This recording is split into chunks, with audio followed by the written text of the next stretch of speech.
एक हमको आपको श्रेय ले लेना, क्योंकि साहब ने कहा कि ये तो काम मैं पत्तों से करवा लूंगा, जीव जंतु से करवा लूंगा, लेकिन हम और आप इसमें सहभागी बन जाए, इससे बड़ा कोई काम नहीं है। कि आपने भी शिव के काम में कुछ मदद किया है, सहयोग किया है। आप ही के कहने से कोई 2 कदम शिव की ओर चला है, इससे बड़ा चीज इस धरती पर कुछ भी नहीं है। और यही सोचकर हम लोग भी आपके बीच कहने आए हैं कि हमारे साहब श्री हरिंद्रानंद जी का जीवन में इतना एहसान है। एक हम लोग भजन सुनते हैं या गाते हैं कि तेरे एहसान का बदला चुकाया जा नहीं सकता।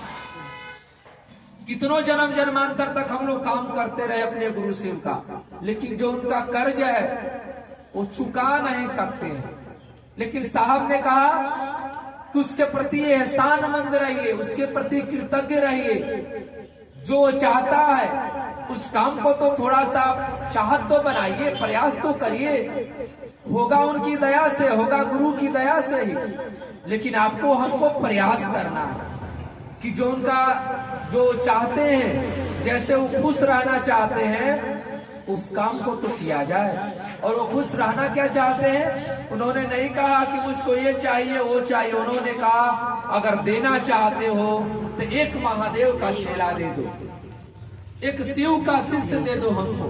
पकड़ दिया था। और यही गुरु का आदेश भी है कि लोगों को शिव का शिष्य बनाना है, लोगों को शिव गुरु से जुड़ना है, और कुछ करना नहीं है यहाँ। और अभी हम लोग गुरु बहन से सुने ना कि शिव शिष्य होने के लिए कुछ करना नहीं है।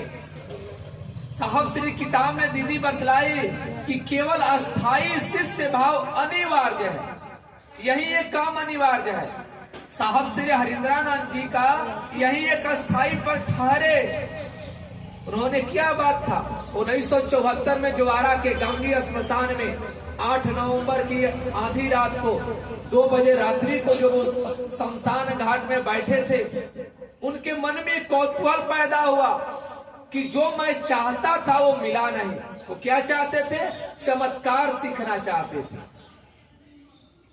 कि मुझको भी लोग पैर छुएंगे, मांगेंगे कि बाबा मुझको बेटा नहीं है, बाबा मुझको नौकरी नहीं है, तो हम कहेंगे जाओ मिल जाएगा, हो जाएगा। यही चमत्कार सीखने के क्रम में वो हताश हो गए, निराश हो गए। जो चाहते थे मिला नहीं। जीवन में 14 गुरु बनाए। और दातात्रेय ने कहा है कि जब तक गुरु मिले न सच्चा, तब तक